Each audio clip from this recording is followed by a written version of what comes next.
Welcome to this very special edition of the KAJ Masterclass Live, the show which ensures that you profit from your time spent here with experts, either through the industry insights, information, or simply learning from them. And today we have Dan Grech. He is a founder and lead instructor of BizHack Academy, which provides digital marketing training to corporations and marketing executives, businesses across South Florida and the US. Welcome to the show, Dan. Thank you, Ajay. It's so great to be here. You are welcome to the show, Dan. You are welcome to India in this online form.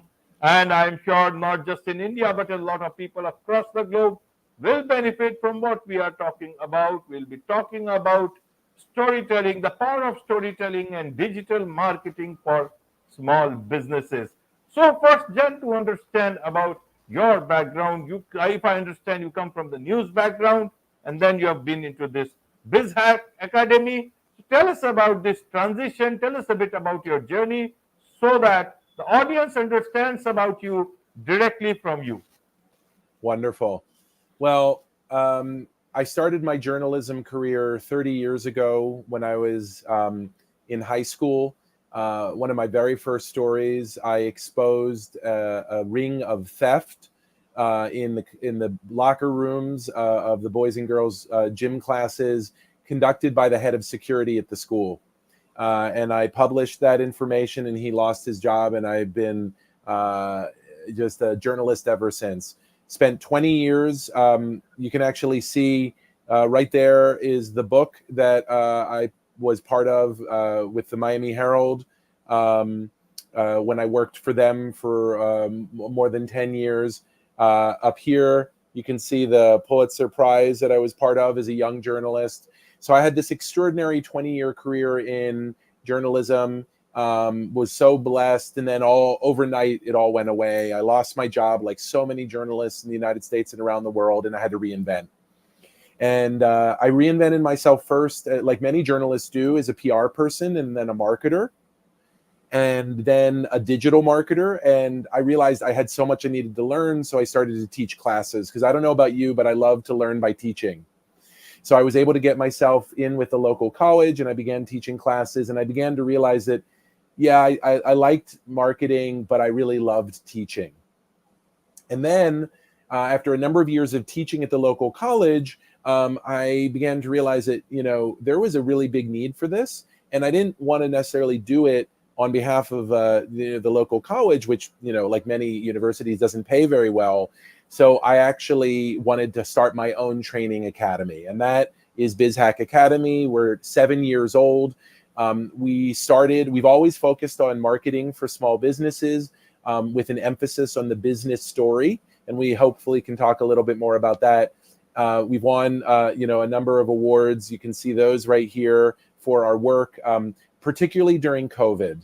A lot of businesses really were struggling during COVID, and we started doing free masterclasses, which we continue to this day. You can learn more about that at bizhack.com/MC. We've had people from India and from 6 different continents attend those. And now today we have an emerging specialty in AI-powered marketing. It's wonderful to be here today, and I really look forward to talking to your Indian the folks in the Indian subcontinent. Wonderful, wonderful, Dan. I totally understand your transition, and it's a good thing that you have, not all of journalists, are able to transition to something as big as yours, and that is where, this story will certainly egg a lot of them to take up things, which are part of what they are doing. And also storytelling is something a journalist knows, and no better than a journalist who can do it for others. So you build up this BizHack Academy. Tell us a bit about this BizHack Academy so that people know exactly what it is, especially small businesses who may need services like yours. BizHack Academy is on a mission to train 10,000 small businesses by 2027. It's a 10-year mission. We're about 7 years in. We have trained now more than 8,000 businesses, so we're definitely going to hit our goal. And the type of training we provide is a broad array of courses in different aspects of marketing. Most small businesses care about what's called lead generation. How do I get new customers? But there's another type of marketing that's really important, which is how can you position yourself as a thought leader in your industry, both as the CEO and as your company, because that's often the precursor to getting a sale. So we have courses on those topics, and then we have a whole set of courses on artificial intelligence. These courses are available live and also in recorded form. So you can go to our website, bizhack.com, and you can sign up for a recorded course. And we have some of the top experts in the various topics delivering the course. And the main thing that makes us really unique and different is we specialize in serving the small business and entrepreneur audience. Why is that important? Small businesses are very limited in time, money, and expertise. And the way they can approach marketing is very specific and limited. And so we specialize and tailor our training to cater to that audience because they need things that are fast, that are practical, and that can be implemented without a large budget. And then one last thing I'll mention is you're absolutely right. You know, I have a master's degree in storytelling and more than 20 years of high-level experience as a journalist. And we focus our small business marketing training around something we call your business story. Now, your business story is two components.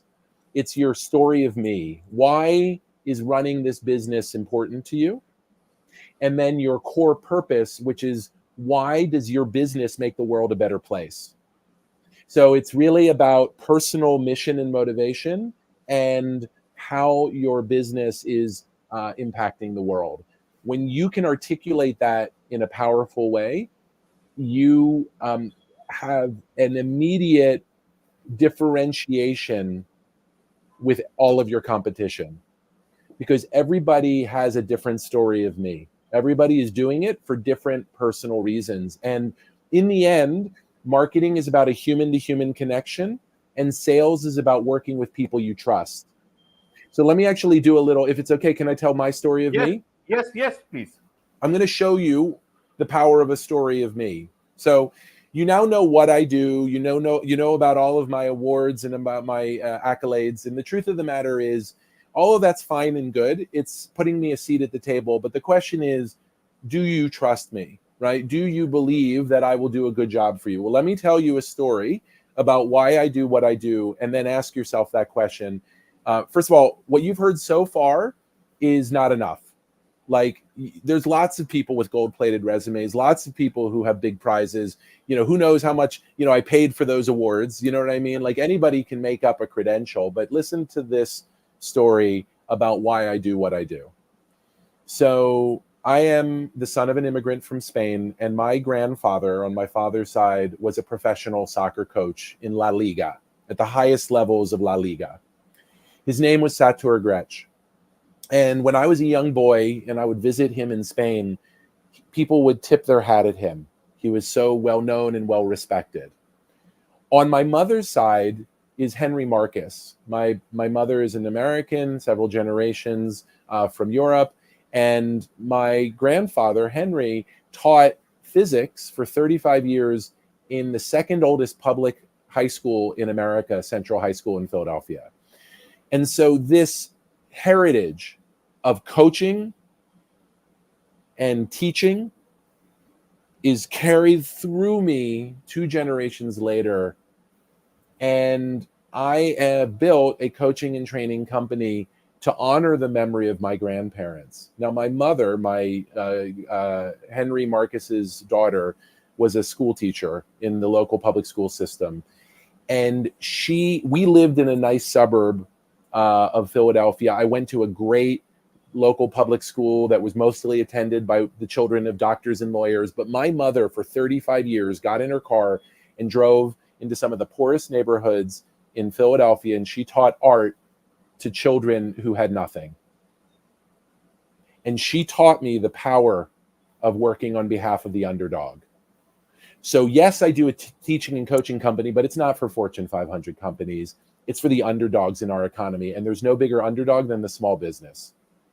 And so that's why I have dedicated my life and my business to coaching and training small businesses. Not only are they the underdogs of our economy, but they are the life of our main streets. They give us the spice and the flavor. If it were all chain stores and big corporate conglomerates, our communities would be poorer.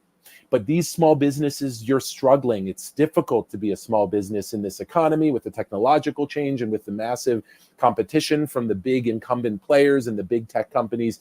And so you need help. You need help and you need access to information. That is what BizHack is all about. That is what I've dedicated my life to, is to give you access to actionable information that will help you grow your business and help you sustain the main streets and keep them vibrant across the world. Absolutely. Well said and well explained, Dan. I totally agree with you. Small businesses who are underdogs, those people need all the help, all the support from the community, because they are the lifeblood of our society and they must keep on running. And that is where, even they also keep the big guys also in check, because they know that people have that option. And that is where the good story can always continue as long as the small businesses can go. So I want to understand, in terms of storytelling, sorry, if you could hold that question, just one quick question, Ajay. You knew about my resume because you vetted me before you invited me, but this is probably the first time you heard about my personal story. And yes. I'm just curious, because this is part of what I try to teach.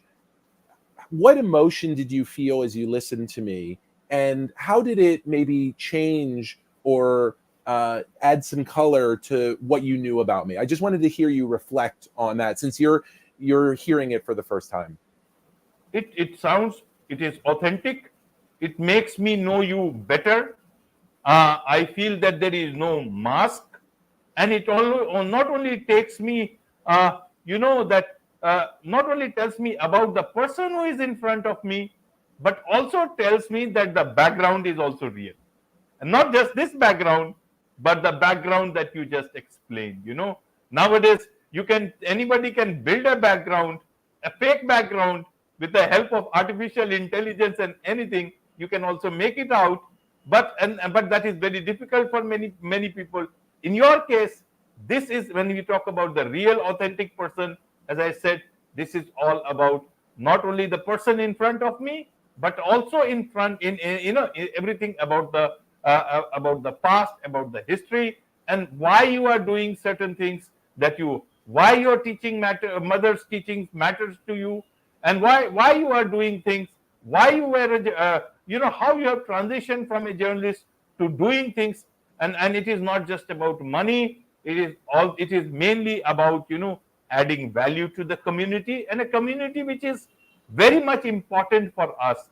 We all know it, but everyone is not able to do it. And when you are doing it, it makes you something special. People should support you the way things like small businesses should be supported. Then those people who support small businesses, they must also be supported. Even my podcast, this is also for a lot of small businesses who wants to learn from people like you, people who want to do something, start a business, better their career. Those people who need right kind of advice. They don't need advice from people who have established big businesses. They need to solve problems that they are facing right now. What will they do learning about the daily routines of a multimillionaire? No, they want to know who is the person who is facing the same problem that I'm facing right now, or who have recently solved it, so that and that way daily routine will help my business or my life, not somebody else who has created already a successful venture for themselves many years back. So this is what all these emotions come to me when I heard your story. I want to just say, wow. First of all, thank you. Thank you for that generous response. All of this is unscripted. All of this is live and improvised. But I want to also point out to you how kind of extraordinary this moment really is, because what it shows is with a story, I was able to inspire almost a testimonial from a relative stranger, because Ajay felt a connection to my authenticity. There's there's an acronym we use. It's called ATV, sort of like all-terrain vehicle. It'll get you where you want to go.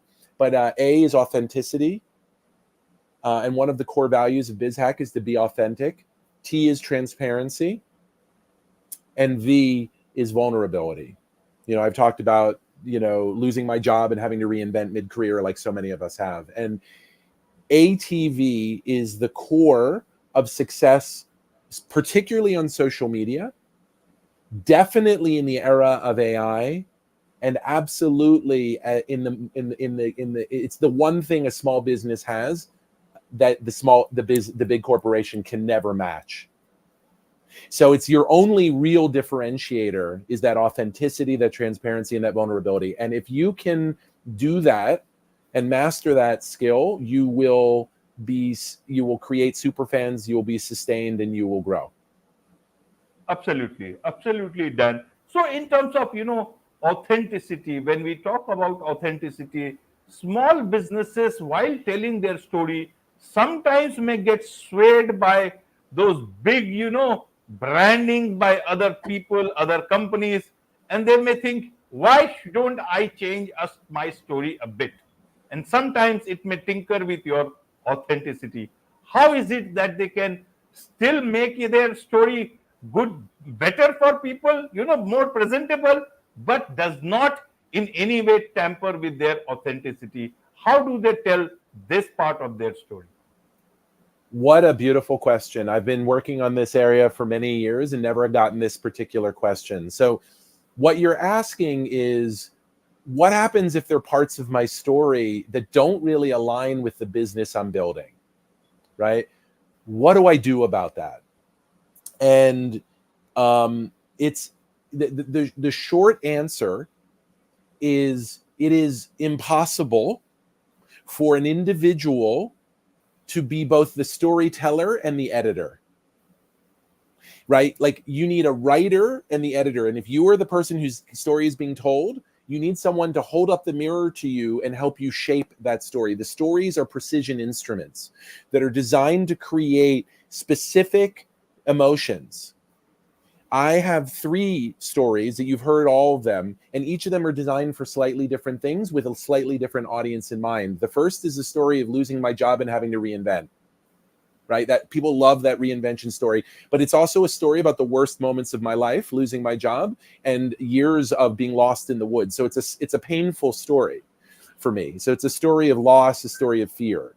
Then I have the story of my mother. My mother really taught me to value the small business and the underdog. Now, everybody loves the underdog, right? Even if you're the big company, you love the underdog. So that's really about connecting with who my target audience is, which is a small business. And then the last one is my grandfather's story, right? Which is really about an intergenerational legacy of teaching and coaching. Like, it is in my blood. And that's really about establishing bona fides that go beyond just the awards and the resume. This is what I inherited, and I have 3 generations of family expertise in, and learned this over the dinner table. And so each one is playing a different purpose. And so what you need to do is you have a raw story, right? And by the way, people love, up by the bootstraps. They love stories about failure. There's a lot of recognition in recent years of the importance of failure as a learning heuristic, and so as a learning opportunity. And so if you can tell a story, basically the stories are either stories of love or stories of fear. Stories of love are like my grandparents and my mother. Stories of fear are when I lost my job and had to reinvent.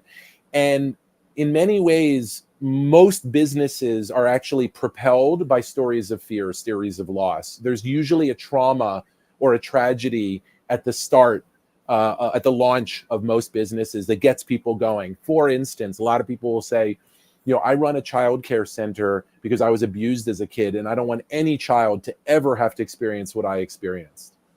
right? And that is a very powerful story of resilience and motivation. And you really, God, when you hear that, you're like, this is someone who's going to take care of my child. So, you know, what you do is you inventory your life with ideally a good partner. And you're asking yourself the question, why do I do what I do? And why does that matter to me? And you try to dig until you get to life experiences that predate your 18th birthday. Because we were all imprinted as children and we're basically just living out what we learned as kids. Those threads all go back. And so you identify what those threads are, and then you become intentional about what stories you tell and to whom. And people accept stories with edges. So if you got put in jail, if you were addicted to drugs, if you were abused, if you been divorced, it makes you more human. And it also, frankly, is probably already known by your audience. You know what I mean? Like, there are very sophisticated ways to research. Most people, before they've talked to you, have researched you. And if you try to put out a fake story, you will be uncovered. And it will cause tremendous damage to you and your reputation. So it's best to kind of get ahead of that and address issues that may come up. Right, right. So let me ask you this. A lot of small businesses, they want to scale up, they want to grow. And at that point in time, they use different social media, digital marketing. And several times, one story can only help you, let you grow to a certain level. That's good. But beyond that, you need perhaps some more stories to grow. How do they still continue to maintain that authenticity and do not create, unnecessary stories which are not authentic in the chase for scaling up? Yeah, Especially, many a times if they have taken some investor money and all. So I want yeah, to understand, how do you balance these things as you grow up? absolutely. So another excellent point. What percentage of your marketing is about your personal story, your personal motivation, your core purpose? I would say between 10 and 15%. The other 85% is about your client, is about how you're helping them, what pain points they have, and how you're solving them. And those are case studies, those are testimonials, those are descriptions of the solutions that you've built. Those are articulations of the pains they're experiencing. So I like to say that your business story is the foundation of your company, why you do what you do and what impact you want to have in the world. And the audience for that story is internal and external. Your staff should know these stories. Your vendors and partners should know these stories. All of that is part of, broadly speaking, strategic communications. And then when you're dealing with your customer, just don't let your story be front and center. It's really about them. They're the hero and you're just the mentor. But the way I like to say it is like, look, even if you're Luke Skywalker and you're looking for a mentor to help you become a Jedi, you're not going to just hire anybody. You need to make sure that this person that you're bringing on to train you, Obi-Wan Kenobi or Yoda, they have to be Jedis too. So they're going to vet, even though it's all about our client as the hero of their journey. It's all about our client as the focus of our messaging. They still need to like and trust you. And the best way to get them to like and trust you is through an authentic story. So what I don't want you to do is become narcissistic in your marketing. It's all about them, but they're never going to hire you as a mentor, as a guide, as a consultant, as a solution bearer if they don't believe you can actually do it and like and trust you. Right, right, Dan. One last question I want to understand is the artificial intelligence use of art. AI is coming deep into our lives. Many a times, you might get tempted to use artificial intelligence, forget about businesses, even several journalism or even news organizations are looking towards AI, use of AI. Some are also using it in their own way. But when you want to tell the real story, those feelings, the real feelings, can only be expressed by the human. If you try and take help from artificial intelligence, it is fine. The story will still be there, but the real emotions will be lost. However good, at least that's the thing at till this point in time. How do you want to tell small businesses to look at artificial intelligence? Make use of it if they want to, but also make sure that their story or the feelings of that story is not diluted, like that story that you told me. Even if you were to use an avatar and that avatar would speak to me, that sense will be lost, even if it will be your avatar. So forget about the text. Even the person, slight bit of mannerism change can change the whole story. Here we are talking about the use of artificial intelligence to tell your full story or half story. Help us understand and how one can navigate this path. Yeah, so the caveat is we're talking in April of 2024, and everything I'm saying could change soon. But right now, with artificial intelligence, at least in the United States, I don't have the context in India, there are three dominant models. One is called ChatGPT. ChatGPT 4 is the current model. ChatGPT 5 is on the horizon. It's built by a company called OpenAI, and there has a large stake in the company by Microsoft. So Microsoft, ChatGPT. The second is Gemini. Gemini is built by Google. One of the benefits of Gemini is it's free right now, although I'm sure they'll be introducing a paid version soon.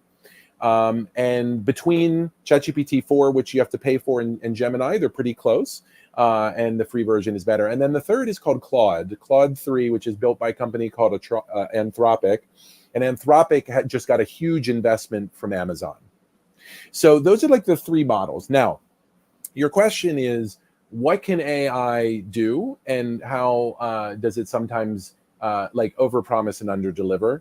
Like so many new technologies, there's like a large stack of promises that AI just can't fulfill. The way I like to think about it is like a really good, like one of these models that I just mentioned can do 80% of what the optimal version of that is. So for instance, if you're a bad writer, it will be a better writer than you. It will be as good as a person with a college degree or even a PhD. I am a professional writer with a master's degree. I'm a better writer than AI, right? If you are an electrical engineer, you will know more about the specifics of electrical engineering, how they apply in particular situations, how to solve difficult problems. But me, I know nothing about electrical engineering. I did a few classes. It knows more than me. So what you need to recognize is that AI is an assistant.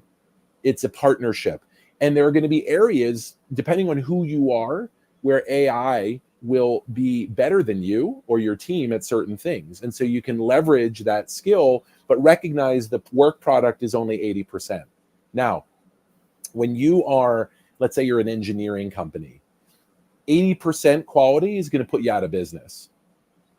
So you need to just really focus your time, attention, and resources in getting your human beings to get that last 20% that will allow you to be successful. And you can let AI help through automation or through other efficiencies to get to the 80% faster. I use it as a writing assistant, but there's never a single piece of text that leaves my inbox or that gets published on my website that isn't edited by a human being, because 80% isn't my brand, Ajay. My brand is 99%, you know? And the other things, like when you're talking about writing, like what can you add that AI will never be able to give? Your personal perspective and your lived experience. So when you get a piece of text that's drafted by AI, say, what is my personal opinion and based on experience, and what are some examples that I've experienced, experience share. And then if you inject that into it, it's going to elevate the quality of the writing, that last 20%. Or you might say, like, what is a statistic I can use to support this? And tools like perplexity.ai are very good at researching and finding tools. So that's what I would recommend, is think of AI as a partner, and a partner to get you to places 80% faster. And then you must, whether it's an image, a video, text, you have to edit it and personalize it and elevate it, or it won't work. Wonderful, wonderful. One more thing about the lead building leads, and you have this lead building system. And small businesses need a lot of leads apart from people who just buy directly from that. So Yeah. how can your system help them better in terms of leads? Again, a lot of people are trying different ways. They try LinkedIn, they try other things. They also try AI to help them in the leads, digital marketing. What is your system that can help small businesses in their lead generation? So I've taught more than 1,000 businesses how to generate leads for their business. And it's kind of remarkable how, like, we call it random acts of marketing. People will just throw spaghetti against the wall and hope it works. And they'll call that their marketing. So we have developed a really simple, systematic way to think about building marketing campaigns, and I'll run you through it right now. It's called the lead building system.